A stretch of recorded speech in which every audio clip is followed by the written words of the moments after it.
Well, in this video, we are going to study about the electric field line. So this is article number 1.9 of NCERT, and this is the article is the electric field line. So we are going to study about, we're going to discuss about the properties of electric field lines.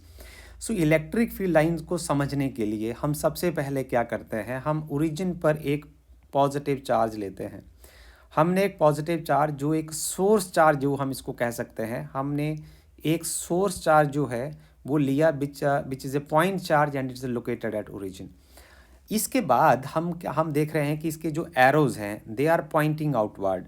जो arrows हैं वो बाहर की ओर निकलते हुए हमें नज़र आ रहे हैं, और ये जो एरो हैं they shows the direction of electric field at that point.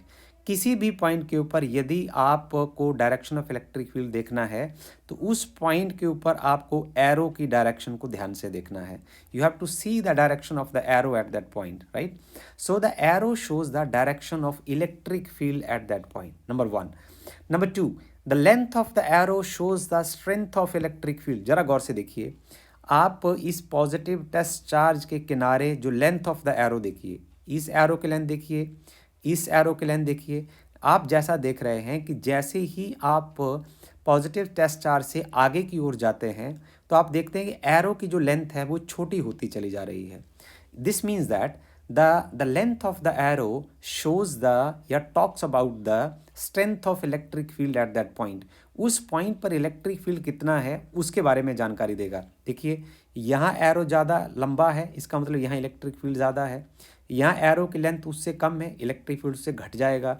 यहाँ एरो की लेंथ उससे भी कम है तो इलेक्ट्रिक फील्ड और कम हो जाएगा। So the length of the arrow shows the strength of electric field at that point. यदि हम मैथमेटिकल बात करें तो हम ये जानते हैं कि जो इलेक्ट्रिक फील्ड होता है ना, उसका फार्मूला होता है electric field at a point is 1/4πε0, this is Q/r² in the direction of r, right. So ये बताता है कि इलेक्ट्रिक फील्ड जो है वो inversely proportional to the square of the distance vary करता है। मीन्स जितना आप सोर्स चार्ज से दूर जाते जाएंगे तो इलेक्ट्रिक फील्ड एकदम से घटता चला जाएगा। यही एरो रिप्रेजेंट कर रहे हैं, right. Each arrow indicate the, her arrow बता रहा है कि इलेक्ट्रिक फील्ड कितना है, और इसका मतलब समझने की कोशिश करनी हमने कि यदि हमने मान लो एक एरो को देखा तो इसका मतलब क्या हुआ ये भी समझना है।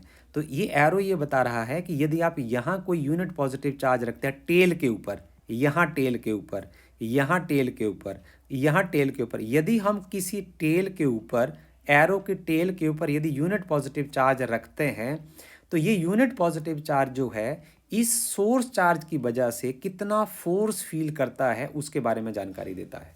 Okay, each arrow indicate the electric field force on a unit positive charge placed at the tail of the arrow.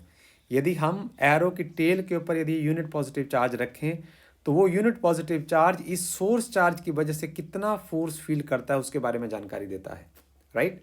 So the magnitude of the field is represented by the density of field lines. बड़ी सुंदर बात है, किसी point के ऊपर कितनी lines of forces होंगी उससे हमें ये पता चल जाता है कि वहाँ इलेक्ट्रिक फील्ड कितना होगा। देखिए, जैसे हम उदाहरण से बताते हैं, हमने एक एरो यहाँ लगा दिया, एक एरो यहाँ लगा दिया, एक एरो यहाँ लगा दिया, अब एक एरो यहाँ लगा दिया, एक एरो, आप जितने बजे चाहें आप एरो लगा सकते हैं।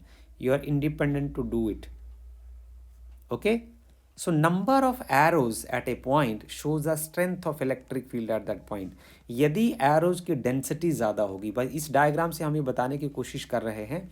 देखिए, इस रीजन में यदि एरो ज़्यादा हैं, ओके, उनकी एरो की डेंसिटी ज़्यादा है तो वहाँ इलेक्ट्रिक फील्ड ज़्यादा है, इलेक्ट्रिक फील्ड इज़ लार्ज।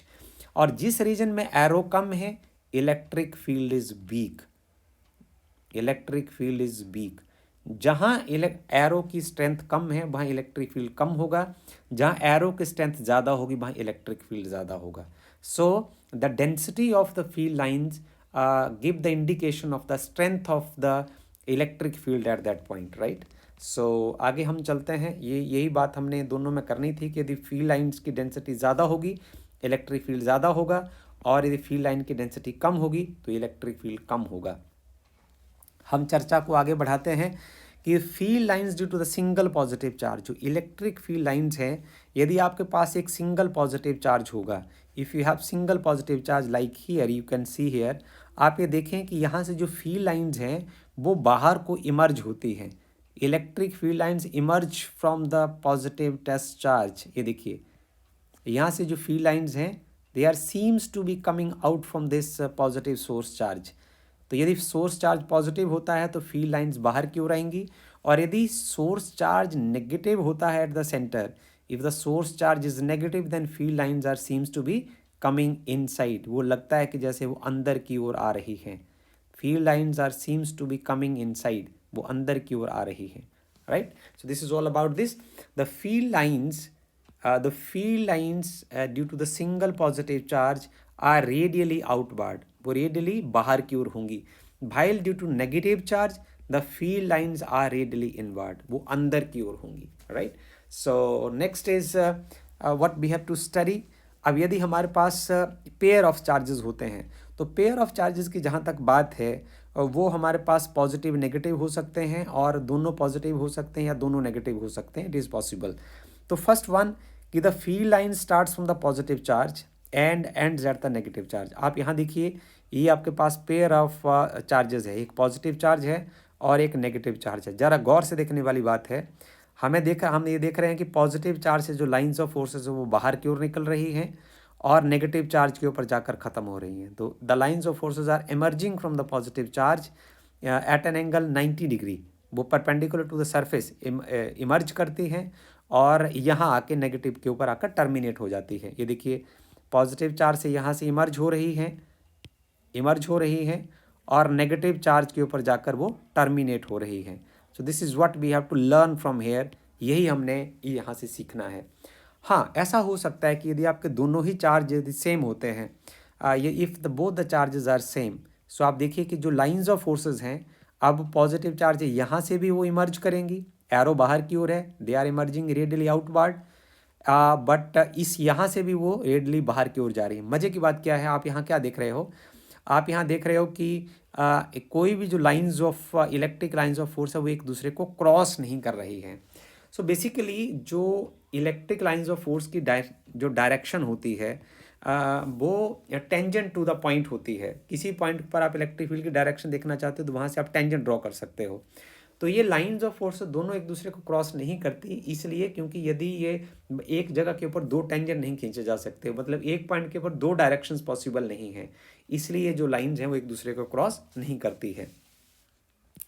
दूसरा पॉइंट है in the charge free region, यदि आपके पास चार्ज फ्री रीजन होगा then these electric lines of forces are taken as a continuous curve without break. तो ये कंटिन्यूस कर्व बनाएंगी और उसमें कोई ब्रेक आपको नज़र नहीं आएगा। दो लाइंस ऑफ फोर्सेस कभी एक दूसरे को क्रॉस नहीं करती, इसकी एक्सप्लेनेशन हमने आपको दे दी। क्यों? क्योंकि यदि वो क्रॉस करेंगी तो एक पॉइंट के ऊपर दो डायरेक्शंस हो जाएंगी, दो टेंजेंट हो जाएंगे, और जो एब्सर्ड है ऐसा संभव नहीं है। और इलेक्ट्रिक फील्ड लाइंस कभी भी क्लोज कर्व नहीं बनाती। आप यहाँ देख सकते हैं, ये देखिए पॉजिटिव चार्ज से जो एक लाइन ऑफ फोर्स निकल रही है और वो नेगेटिव चार्ज के ऊपर जाकर टर्मिनेट हो रही है। आप यहाँ से देख रहे हैं आगे जो लाइंस ऑफ फोर्स है वो इधर को नहीं आ रही है, सारे एरो जो हैं वो सारे एक ही डायरेक्शन में हैं। You are just observing that all the arrows are from positive to negative, this means they are not forming the closed curve, वो क्लोज कर्व नहीं बनाएंगी। So this is all about this video about the properties of electric field lines. Thank you very much. I hope that you have enjoyed this. If you have any trouble, comments, you can write in the comment box. Thank you.